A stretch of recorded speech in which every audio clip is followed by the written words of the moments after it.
Now when I'm watching SmackDown Live and the main storyline, the biggest thing that comes into my mind is potential.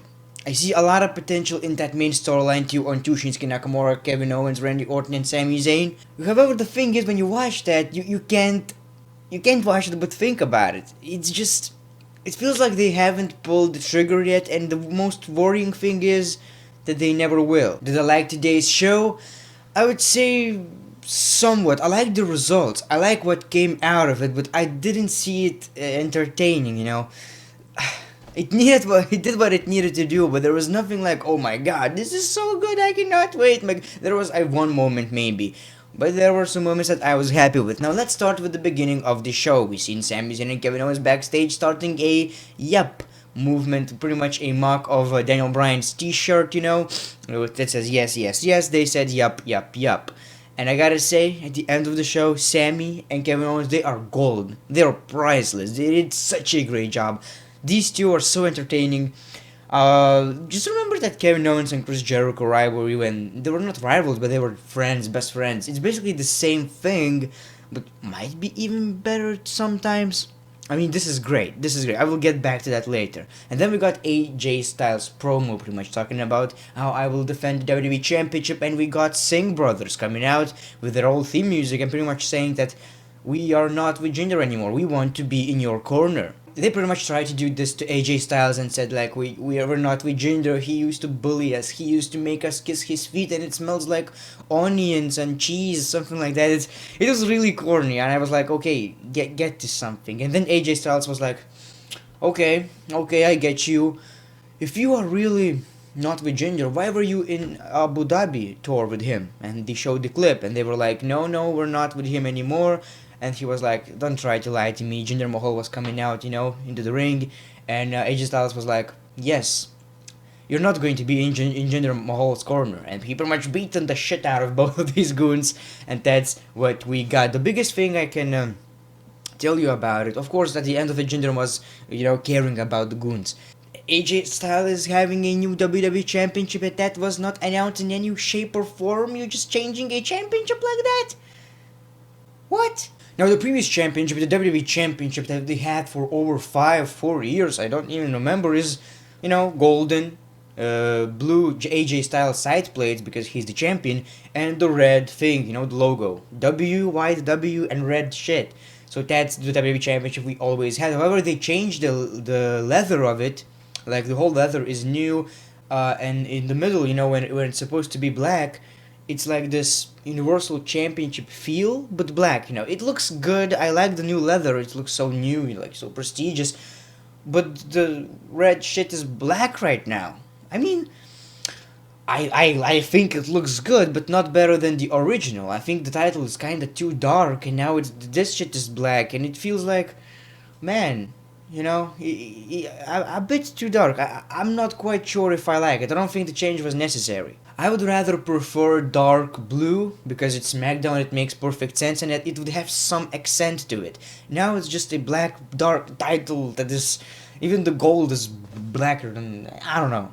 I'm not a big fan. Hopefully it will grow on me, but it needs some tweaks. Okay, the more I look at it, the more I like it. It's not that bad. I will put a picture where the title actually looks nice because of the lighting.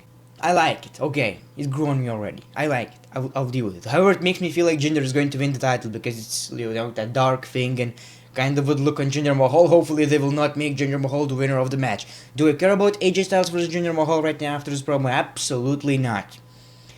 I just don't. I really don't. However, I feel like Jinder is going to win. I really feel so. Then we got Women's Champion Charlotte versus Riott Squad. Riott. They added few new T's to the name because of copyright. Ruby Riott. Natalya was on commentary and she attacked Charlotte and it was DQ'd and Charlotte won by disqualification. The match was, you know, meh. It's not too exciting. I don't like these groups coming out and doing the same crap on SmackDown and the same crap on Raw. You have Absolution and you have Riott Squad. That name is even cringer and that group is even worse. I just don't like it. It's so random and at the same time introduced. It still didn't grow on me. And their theme song is the most babyface song I've ever heard in my entire life. Like no, no. Of course, there's Brawl, Riott versus WWE Women, and the same crap for Monday Night Raw. Do I need to comment on that? Probably not. We got a backstage segment. Bryan talking to a phone, and Sami Zayn and Kevin Owens came in with t-shirts and a sign. Because Bryan was talking, he left that sign, and it said like Occupy SmackDown Live, and it was Shane McMahon, and he was to get rid of Shane McMahon. We don't want Shane McMahon in the WWE anymore, something like that. And that was something. It led to a promo later and to a match. Then we got United States Champion Baron Corbin versus Dolph Ziggler. We've seen that match so many times, and I think like in 2015 it was the worst rivalry. Do you guys remember that? It was so bad, and then it continued on SmackDown Live. Ooh, it's so bad. This video is not sponsored by Coca-Cola. It should. It should. I will die because of all that sugar. Either way, Bobby Roode was on commentary, well, and we all knew how this is going to end. Just like last week, Dolph Ziggler was on commentary, attacked both of the guys. Bobby Roode just did the same thing. He did a DDT to Dolph Ziggler, leading to Dolph Ziggler actually winning by disqualification, and then to Baron Corbin. Bobby Roode, it doesn't work that way, man. I think they're using, he's a babyface right now, and they're using that taunt, glorious, whatever the shit is. And it doesn't work because it's supposed to make you feel, oh, this guy is an asshole. And they're using that taunt like it's awesome thing to do, No, it's such a heelish thing to do, and you should make this guy heel. Why is he a babyface in the first place? Like, doing this and doing this is the most heelish thing. Like, I'm in love with myself. Look at me, the narcissist that I am. It just comes off cringy, and I don't like that at all. He needs to be a heel, and I imagine myself being a huge fan of Bobby Roode if he was a heel. As a face, I just see a random, boring babyface that is ruined by the WWE creative. That's all I see. However, when it comes to the rivalry, I do think it's going to be a tremendous match, one of the best matches on the card. And I'm kind of looking forward to it. I don't know why. The build is terrible. Of course it's terrible. It's kind of too predictable. We all know Dolph Ziggler is just here to take that pin. And he looked good, by the way. He's using music again, He's using music again.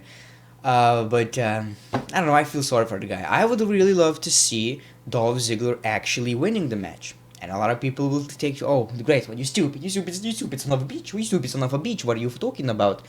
I would love to see that it would be unpredictable. It is something new, and imagine it. I would give a damn. It would get my attention. Oh my god, we all thought this is woo. Yeah, something like that. Also, we got an announcement that Breezango is going to face the Bludgeon Brothers at Clash of Champions, and they were like, okay, we were challenging them. Then we got Bludgeon Brothers versus local jobbers, and they just destroyed them. The only thing I didn't like, one of the jobbers got hit by Luke Harper's finisher. It's how is it called? God, JBL's finisher. I forgot. That's clothesline. Yeah, clothesline. And he didn't sell it that good. I mean, he just moved too much, and it felt like he's not knocked out. And I think Luke Harper was kind of pissed about it, so it was a little bit weird. However, they just destroy these guys, like throw them. Oh my god! And I like the offense of this team. I honestly like it. The theme music is just so good. They're so intimidating. The way they come out. The only thing, just like I've said, I would get rid of these hammers.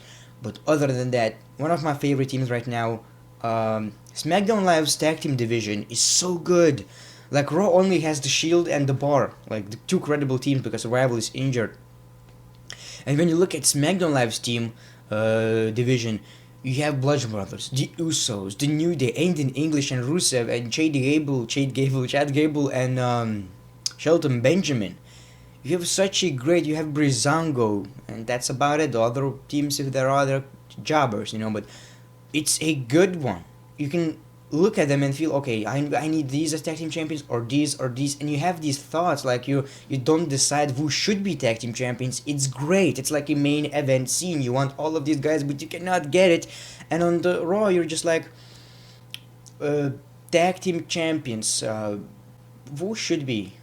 There are two teams anyway, so I I don't know. They pretty much destroyed local talent, and that was about it. Then we got a segment between Sami Zayn and Kevin Owens, pretty much talking about how it's unfair, how they are the underdogs. They're starting the Yep movement. Pretty much Kevin Owens said something, and Sami Zayn was like, Yep. The Yep movement is, if you don't remember, Daniel Bryan back in 2000, I guess 15, before WrestleMania 30, he got a lot of people in the Yes movement to make him into WrestleMania main event, because that's what people wanted in real life and in the storyline and all of that sorts of crap. And that worked perfectly, and they're doing the same thing without realizing that they're doing it just for themselves. And Daniel Bryan was like, guys, he interfered. You're doing it for yourselves. I did it for the people. And Sami Zayn or Kevin Owens was like, yeah, we're doing it for ourselves, Daniel. We're doing it for ourselves. Can you help us, or something like that? And it was so good. It was perfect, man. They're so delusional. The whole point was to make Shane McMahon out of the match, out of the special guest referee match, and maybe out of the WWE. He pretty much said he's, corrupted and all of that sorts of crap, just like Stephanie McMahon and Mr. McMahon. They're all the same. And they didn't like him as guest special referee at Clash of Champions, so they wanted to get rid of that because it's not their advantage, And then Bryan pretty much said, I will make sure it's fair because you will have 2 special guest referees. The other one is me, Daniel Bryan. And then we got Sami Zayn and Kevin Owens doing yup in the ring for a few seconds. That was nice. Then we got a tag team match. And it was this tag team segment within all the tag teams that are going to be in this match, all 4 tag teams, and Aiden English finished the song from last week, which is, for the last day of Christmas. Rusev was here, but this crowd sucked. This crowd did not enjoy it. The last crowd was like, okay, Rusev is the greatest, and they were booing, so, I hate these type of it. They kind of look stupid. Anyway, then we got other teams talking, like Chad Gable and Shelton Benjamin. We're going to win the tag team titles, and that's... okay. It's so generic. I honestly, as much as I like them in the ring, I don't like the pairing of Chad Gable and Shelton Benjamin. I really don't. I will always, for the rest of my life, I will look at them as replacement for American Alpha, And also the fact that Jason Jordan kinda, is a bit similar to Shelton Benjamin, the hair, the skin, and they kinda look similar, if you get what I mean. And you just replace the guy, and it feels like you break up with someone and you're trying to find something very, very similar, but it's not the same, but you feel kinda, okay, this guy is kinda similar. Either way, the only thing I'm really, really happy about is that Rusev and Aiden English actually defeated the Usos, and the one who's taking the victory was Aiden English, the jobber. I absolutely love that. It makes Aiden English look strong, and like a legit tag team. Before that, it was like Rusev and that other dude, And now it's like, okay, this is a legit tag team. They're winning every week. I would personally make them the tag team champions. They're that great, and the Rusev Day is the most over thing, the most over day in all of the days, because it's every day. Then we got Randy Orton and Shinsuke Nakamura in the ring, and Renee asked Randy Orton questions, and he was like, okay, I don't like these guys, I will beat their asses, all of that sort of generic stuff. And Renee asked Shinsuke Nakamura, do you agree with that? He was like, yep. And you can see Randy Orton, he's so transparent guy, like you see at Randy Orton and you kind of feel like, okay, he's into the rivalry, he's not into the rivalry. When this was happening, I guess all of you noticed that as well. It seems like Randy Orton really likes Shinsuke Nakamura as his partner and as a wrestler, It feels like he respects him very much, because throughout the match, throughout the promos, you can see Randy Orton pound it. You can see Randy Orton like into his shoulder. It seems like he really, really respects the guy, and it's a sweet thing to watch. I like it. Does it make Randy Orton look a little bit too babyface-ish? Yes, but the thing is, I think this is leading to a Randy Orton heel turn, because it's a little bit out of character for him to be like, okay, oh, I like you guys. Or maybe it's just a natural thing, just like I've said. You never know. However, I think the best thing is for Randy Orton to turn heel. However, we got the match between Shinsuke Nakamura and Kevin Owens. It was a decent match, nothing too special, but with the referee was knocked out. Daniel Bryan put a t-shirt of the referee, and Shinsuke Nakamura was distracted by Sami Zayn. KO finisher, pump up powerbomb, 1, 2, 3, he wins the match. Daniel Bryan pins it, and I don't know where this is leading at. I hope they're going to pull the trigger and not just tease us. It could lead to a lot of things, man. Shane McMahon heel turn, Daniel Bryan heel turn, Randy Orton heel turn. Of course, the most interesting would be Daniel Bryan actually turning heel, and maybe this leads to Daniel Bryan wrestling, because there's so many talks about him wrestling.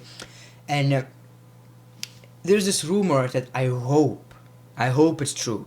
Shane McMahon versus Daniel Bryan at WrestleMania. I think it makes sense when you watch the show. It doesn't make sense when you know Daniel Bryan's history with wrestling, that he cannot do it, but a lot of doctors cleared the guy except the WWE win, so it can lead to that. But I'm not quite sure. Maybe it's just going to be Daniel Bryan's heel turn and him supporting with the other guys and some tag team match at WrestleMania or Royal Rumble for who controls the show, and that's a bad way to go about it, in my opinion. I would not like that at all. Either way, guys, the show was, just like I said, not something really entertaining that will get you at the edge of your seat, but it was a show that did what it needed to do. As far as the storylines goes, it really, went further. I think the best one was Orton, Shinsuke, Sami Zayn, Kevin Owens. Oh, after the match, it was the best thing ever. Kevin Owens pretty much kissed 2 times Sami Zayn, mwah, and he was like, yup, and Sami Zayn was like putting his t-shirt, like Shawn Michaels. That was the best thing ever, man. The pairing of these two is absolutely great. When Sami Zayn was a babyface, I just look at him and like, this guy is so generic. When he's a heel, he's just so sarcastic and amazing. I just like Sami Zayn so much and too much. I would give this show, I gave Raw 3.5 out of 10. I would give this show a 6, because it did what it needed to do. It was a nice show with nothing really too special. I think 6 is generous. I will give it 6. Let me know in the comments below. What did you enjoy about the show? I tried to do this 5 best, 5 worst of WWE SmackDown, but you guys did not like that, because I didn't realize it's kind of similar to what Culture Simon thing that he does, like positives, negatives, something like that. So I will just do reviews, and I just realized I like it more because there's so much more to talk about, and the whole full show review. A lot of people don't watch my reviews, but hopefully you guys are entertained. If you watched it till the end, make sure to comment, forehead is life. Make sure to follow me on Twitter, Instagram, and Patreon if you can. $1 would be really awesome. You will get videos earlier, sometimes even a 2 or 1 day earlier before everyone sees it, because the video gets demonetized, I cannot upload it, and you guys will see that on my Patreon first. So thank you very much, the great one. Peace, love, and hugs. It's been a pleasure.